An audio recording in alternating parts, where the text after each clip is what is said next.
A paz do Senhor, meus irmãos. Para quem não me conhece, meu nome é Marco Antônio Lana, sou teólogo biblista. Então vamos mais um estudo investigativo.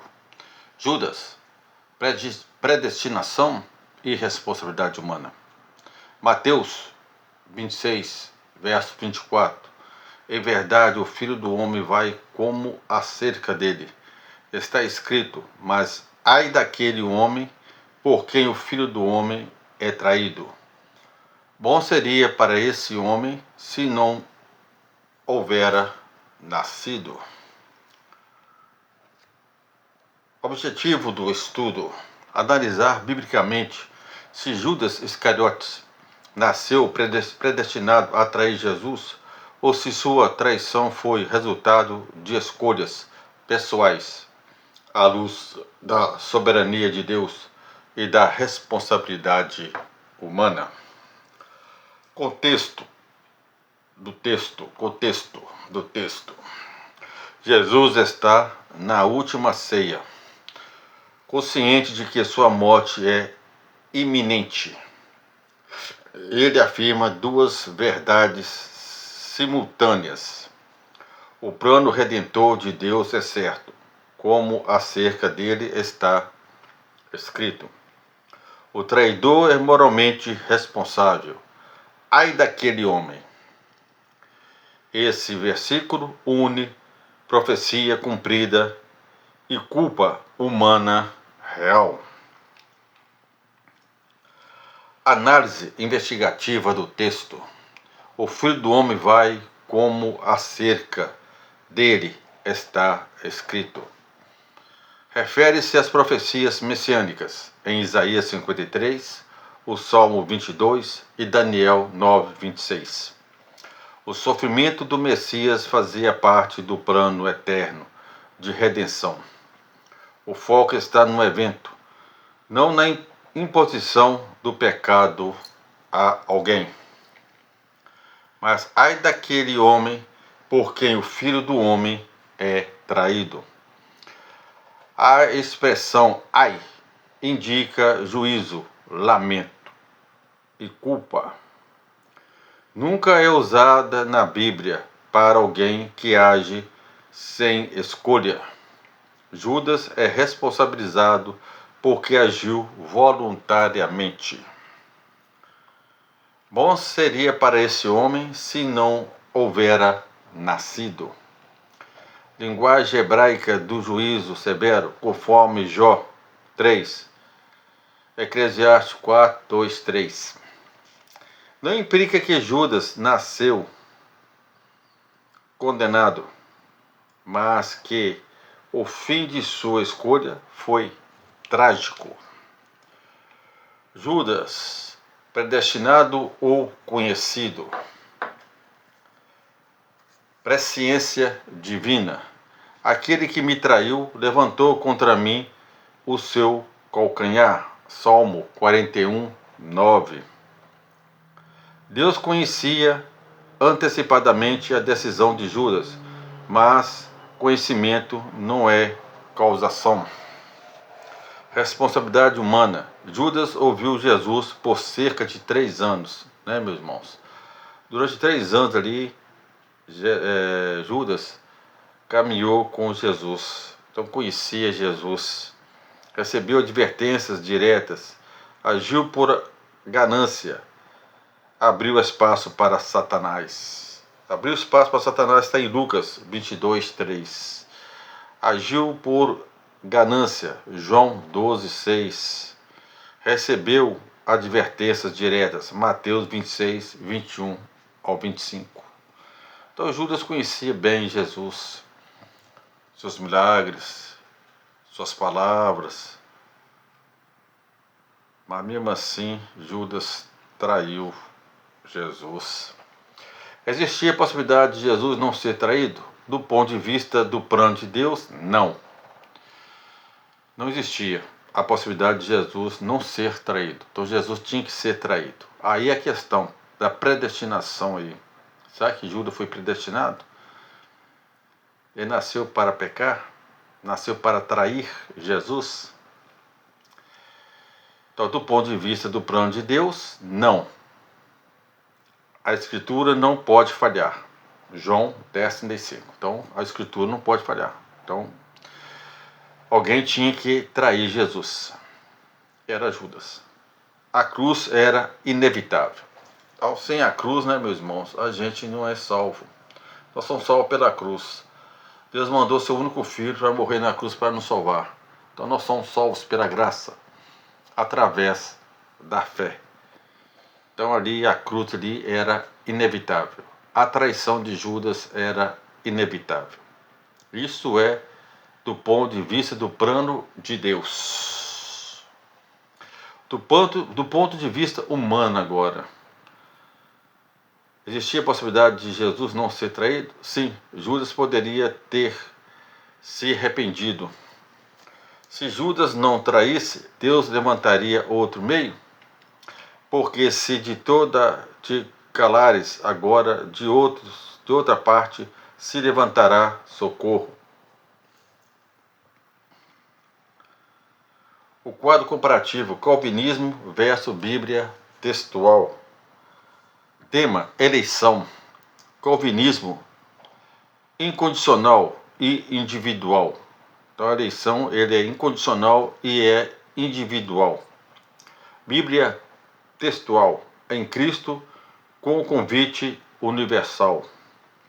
Judas, instrumento necessário e decretado. Então Judas, de acordo com o calvinismo, é um instrumento necessário e decretado.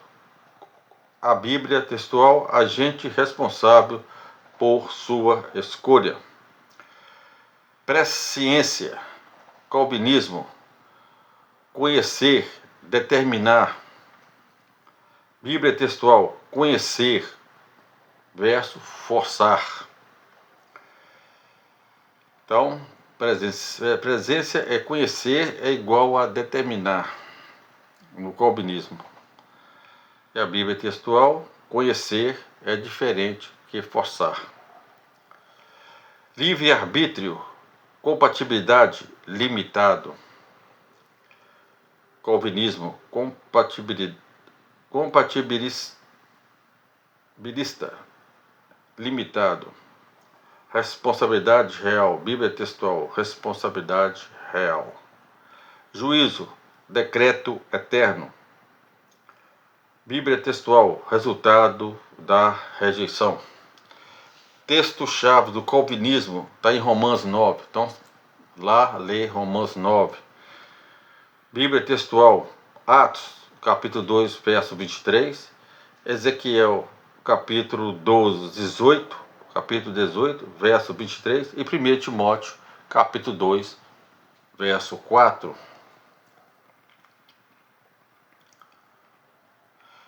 Pergunta, vou fazer aqui 3 perguntas. Primeira pergunta, Deus pode cumprir seus planos sem forçar o pecado?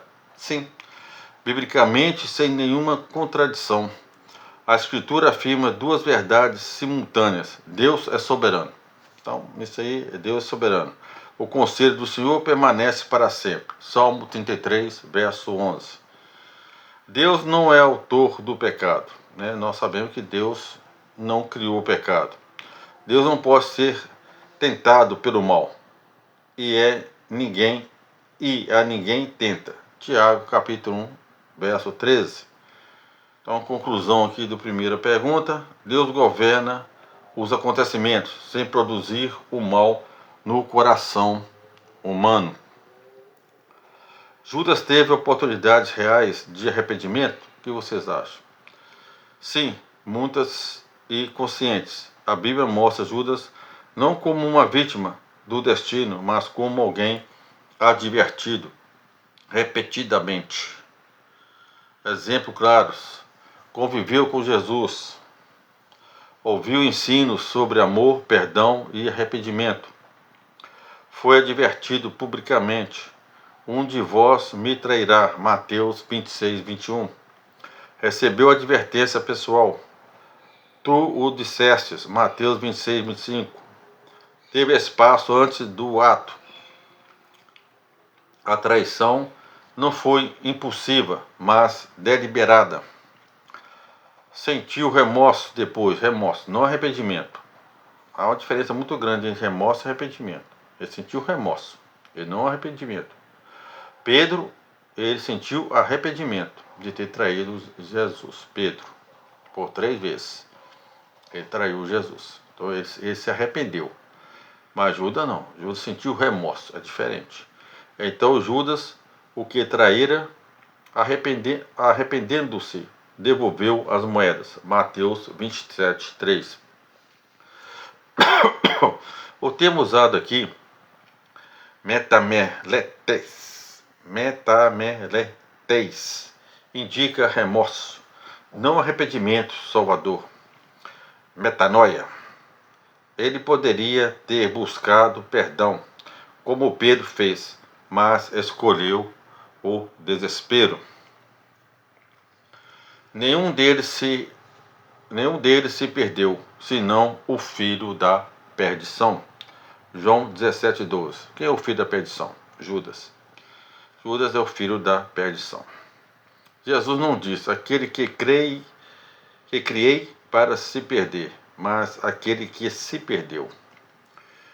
Qual o perigo de usar a soberania divina para anular a responsabilidade humana? Perigo gravíssimo, bíblico, pastoral e espiritual. Primeiro, letra A, torna-se Deus autor do pecado. Se Deus força o mal, ele deixa de ser santo. Justo é o Senhor em todos os seus caminhos. Justo é o Senhor. Então, aí nesse caso, Deus, ele não força nada.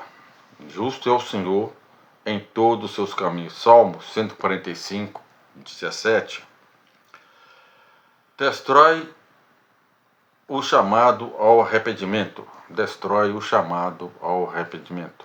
Se tudo é decreto inevitável, por que se arrepender? Por que advertir? Por que pregar? Ezequiel 18:32. Não tenho prazer na morte do que morre. Convertei-vos e vivei. Aí é Deus, né, falando, né? Não tenho prazer da morte do que morre. Convertei-vos e vivei. Letra C. Produz passividade espiritual. Pecado vira destino. Santidade vira opcional. Obediência perde sentido.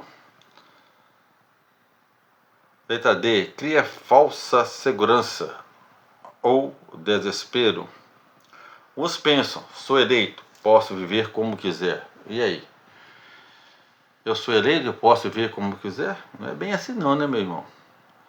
Não é bem assim não. Eu sou eleito, mas posso viver como quiser? Nem tudo é permitido.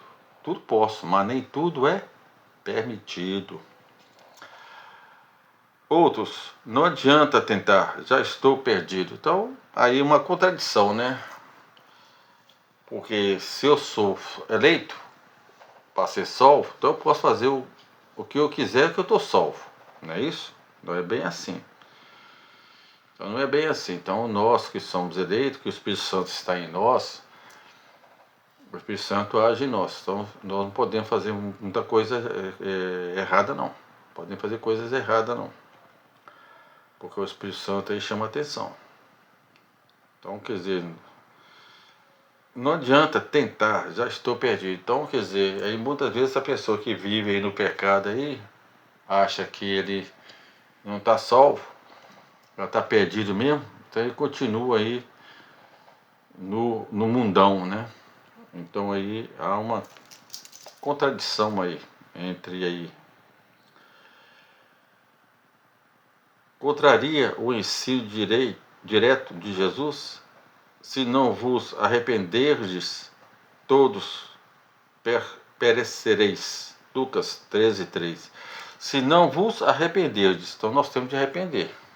Todos perecereis. Jesus nunca tratou o pecado como algo inevitável. Então aqui está falando que todos nós, todos, se não vos arrependeres, Deus cumpre seus planos sem violentar a vontade humana.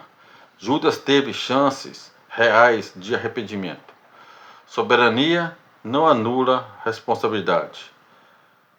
Presciência não é coação.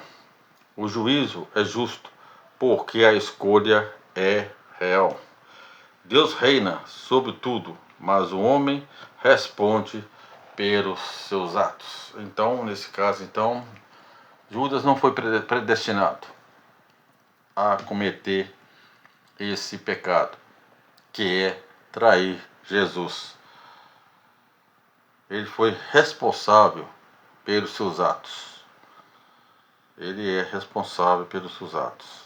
Então ele deixou aí que o inimigo entrasse dentro dele, que é chamado de filho do maligno, filho da perdição, espiritualmente falando, e ele não se arrependeu. Ele ficou desorientado e acabou suicidando. Ele não se arrependeu do que ele aconteceu, mas a predestinação aí não prevalece, de acordo aqui com o que eu falei aqui, com tudo que foi falado. Não tem como falar que Judas foi predestinado a cometer o pecado, mas sim pelos seus atos. Pelos seus atos que ele veio a pecar, a atrair Jesus. Mas a questão é, Deus na sua onisciência, Deus já sabia que Judas Iscariotes ia trair Jesus. Aí é que vem a questão da predestinação. É complicado, meu irmão, é muito complicado a predestinação e a não predestinação. Então nós somos salvos pela predestinação ou não? Aí cada um aí tem a sua crença, cada um tem aí a sua teologia. Mas eu creio que nós somos salvos por Cristo. Nós temos a fé, principalmente eu tenho a fé na cruz. Então nós temos que ter fé na cruz. Deus mandou seu único filho morrer na cruz para nos salvar.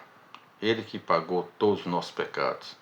Nós não tínhamos condições nenhuma de pagar os nossos pecados. Precisava de Jesus para vir a essa terra, morrer na cruz para nos salvar. Mesmo que Judas estava predestinado ou não a trair a Jesus, mas Deus já sabia. Deus já sabia que Judas ia cometer a traição. Judas deixou que o inimigo entrasse nele. Por isso que ele é chamado o filho da perdição. Fique na paz, meus irmãos.